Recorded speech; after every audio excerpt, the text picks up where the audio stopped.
இயேசு உங்க வீட்டுக்கு வந்தா உங்க இல்லம் அமைதி பூங்காவாகும். தெய்வீக ஆசிர்வாதங்களால் நிரம்பும். சகைய வீட்டுக்கு இயேசுசாமி வந்தாருங்க, ரட்சிப்பு கிடைச்சதுங்க.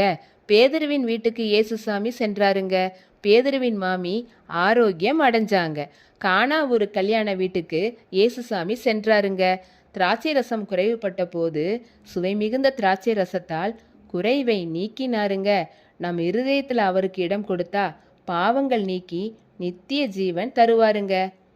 இயேசு வந்த வீட்டிலே சந்தோஷமே, இயேசு வந்த வீட்டிலே சந்தோஷமே, இயேசு வந்த வீட்டிலே சந்தோஷமே, சந்தோஷம் சந்தோஷமே, சமாதானம் சமாதானமே, சண்டை இல்லையே.